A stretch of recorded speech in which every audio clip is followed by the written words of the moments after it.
winemaking is this blend, of the chemistry and the culinary art part of it. That all comes from really tasting the grape and the juice and the fermented juice and tasting the barreled wine as you go along.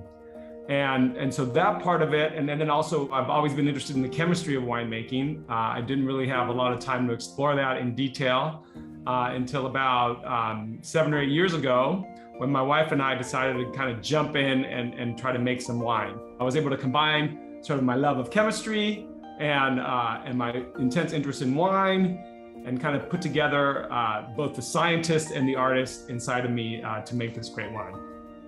There's so many chemistry lessons in winemaking, everywhere from, there's something in chemistry called stoichiometry, which is the relationship between the reactants and products in a chemical reaction.